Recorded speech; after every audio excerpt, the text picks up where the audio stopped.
जय माता की। आप सभी प्रिय भक्तगणों को नवरात्रि के द्वितीय दिवस की हार्दिक शुभकामनाएं एवं बधाइयाँ। नवरात्रि के दूसरे दिन माँ ब्रह्मचारिणी की पूजा अर्चना करने का विधान है। आपको बता दें कि ब्रह्मा का अर्थ तपस्या और चारिणी का अर्थ आचरण करने वाली, यानी तप का आचरण करने वाली देवी। वही देवी के इस रूप को माता पार्वती का अविवाहित रूप माना जाता है। मान्यता है कि पूजा करने से व्यक्ति को धन समृद्धि की प्राप्ति होती है, साथ ही भक्त के अंदर तप करने की शक्ति आती है। वहीं अगर आप नवरात्रि के दिन माँ ब्रह्मचारिणी की पूजा अर्चना कर रहे हैं तो आपको एक व्रत कथा जरूर सुननी चाहिए। आइए जानते हैं इस व्रत कथा के बारे में। माँ ब्रह्मचारिणी की कथा।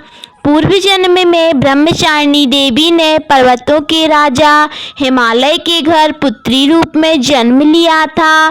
साथ ही नारद जी के उपदेश से भगवान शिव को पति रूप में प्राप्त करने के लिए घोर तपस्या की थी। इस कठिन तपस्या के कारण इन्हें तपस्विनी अर्थात ब्रह्मचारिणी नाम से जाना गया। 1000 वर्ष तक इन्होंने केवल फल फूल खाकर बिताए और 100 वर्षों तक केवल जमीन पर रहकर शाक पर निर्भर किया। कुछ दिनों तक कठिन उपवास रखे, खुले आकाश के नीचे वर्षा और धूप के घोर कष्ट सहे। 3000 वर्षों तक टूटे हुए बिल्व पात्र खाए और भगवान शिव की आराधना करती रहीं। इसके बाद तो उन्होंने सूखे बिल्व पत्र खाना भी छोड़ दिया। कई हजार वर्षों तक निर्जल और निराहार रहकर तपस्या करती रहीं।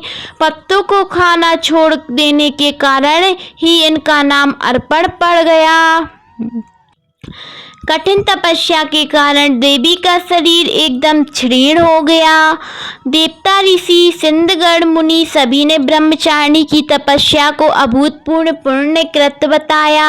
सराहना और की कहा, हे देवी, आज तक किसी ने इस तरह की घोर तपस्या नहीं की। यदि आप यह सब संभव है, आपकी मनोकामना परिपूर्ण होगी और भगवान चंद्रमौली शिव जी तुम्हें पति रूप में प्राप्त होंगे।